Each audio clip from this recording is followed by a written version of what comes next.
আসসালামু আলাইকুম। আশা করছি সবাই ভালো আছেন। আলহামদুলিল্লাহ, আল্লাহ তাআলার রহমতে আমি অনেক ভালো আছি, সুস্থ আছি। আজকে মূলত আলোচনা করব হচ্ছে কোয়েল পাখি পালনে, ১,০০০ কোয়েল পাখি পালনে আপনারা বোর্ডার কীভাবে স্থাপন করবেন বা বোর্ডার কীভাবে আপনারা সাজাবেন, এই বিষয় নিয়ে আজকে আলোচনা করব। অবশ্যই যারা যারা আমার ভিডিওটি নিয়মিত দেখেন তারা অবশ্যই জানেন, আমি আপনাদেরকে বলে দিয়েছিলাম পূর্বের ভিডিওতে যে আমি আপনাদেরকে দেখাবো ১,০০০ কোয়েল পাখির জন্য কীভাবে আপনার বোর্ডার স্থাপন করবেন বা বোর্ডার সাজাবেন। তো প্রথমে আমি বুড়াটা গোল করে করে নিয়েছি। এরপর হচ্ছে আমি এটার ভিতরে তুষ দিয়ে দিচ্ছি। আমি যে বুড়ারটা আপনার এখানে ব্যবহার করেছি, যে প্লেন সিটটা, বুড়ার মানে আপনারা একটা হচ্ছে হুবার, একটা হচ্ছে বুড়ার মানে যেটার ভিতরে আমরা বোর্ডিং করব। যে চিক গার্ডটা দিয়ে আমরা গোল করেছি এটার নাম হচ্ছে চিক গার্ড। এই চিক গার্ডটা মূলত আমি নিয়েছি ১.৫ ফিট বাই ২০ ফিট। এটা হচ্ছে হাইট হচ্ছে ১.৫ ফিট এবং এটা লম্বাই হচ্ছে ২০ ফিট। এরকম একটা চিক গার্ড আমি নিয়েছি। এটা হচ্ছে মূলত আপনার প্লেন সিট দিয়ে তৈরি। এটার ভিতরে মূলত আপনার ২০ ফিট বা আপনার হচ্ছে ১.৫ ফিট, এটার ভিতরে মোটামুটি আপনারা ১,১২০০ পিস কোয়েল পাখির বাচ্চা বোর্ডিং করতে পারবেন অনায়াসে।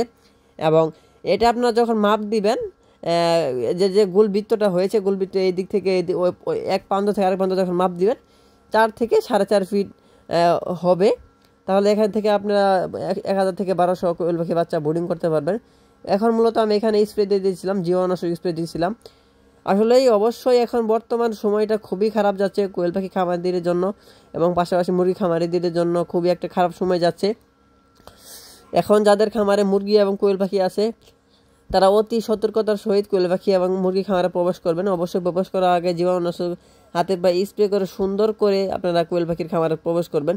মূলত আমি আগে প্রথমে চীনাটা বিছিয়ে দিয়ে, মানে চীনা বলতে এটা হচ্ছে ধানের তুষ, এগুলো বিছিয়ে দিয়ে তারপর উপর দিয়ে আমি জীবাণু স্প্রে করে দিয়ে আবার আমি একটা লাঠি দিয়ে বা একটা কঞ্চি দিয়ে এটা সুন্দর করে করে দিতেছিলাম।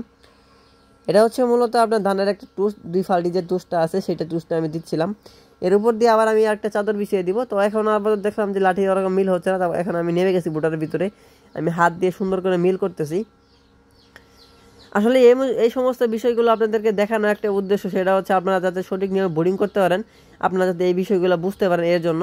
এখন মূলত আমি এটার উপর দেখতে চাদর বিছিয়ে দিব। আসলে একা আমি বিছাতে পারছিলাম না, তারপরে ক্যামেরাম্যান যে আমার ছিল সে একটু আমাদেরকে সহযোগিতা করলো, এর জন্য ভিডিওটা একটু লালাচাড়া দেখা যাইতেছে। সবাই কিছু মনে করবেন না, অবশ্যই এটা ক্ষমা দৃষ্টিতে দেখবেন। তো মূলত আমরা দুজন মিলে অনেক কষ্ট করে বোর্ডারটা করতেছিলাম। আসলে কোয়েল পাখি পালন করা মোটামুটি একটা কষ্টসাধ্য ব্যাপার, আবার কষ্ট নাও। এটা কিসের জন্য বললাম, আসলে যারা অভিজ্ঞ খামারি তাদের জন্য এটা আসলে কোনো প্রকার কষ্ট না। আর যারা নতুন অবস্থায় তাদের ভিতরে অনেক পরিশ্রম লাগবে, অনেক কষ্ট লাগবে, প্রথম অবস্থায় অনেক ভেজাল লাগবে। সমস্যা না, এই সমস্ত ভেজাল এবং প্রতিকূলতা কাটিয়ে উঠে আপনাদেরকে খামারি হতে হবে। তো আশা করি সবাই বুঝতে পারছেন। আজকের ভিডিওটি আর বড় করব না, আজকের ভিডিওটি এই পর্যন্তই। সবার দীর্ঘ এবং সুস্বাস্থ্য কামনা করে আজকের ভিডিও শেষ করছি।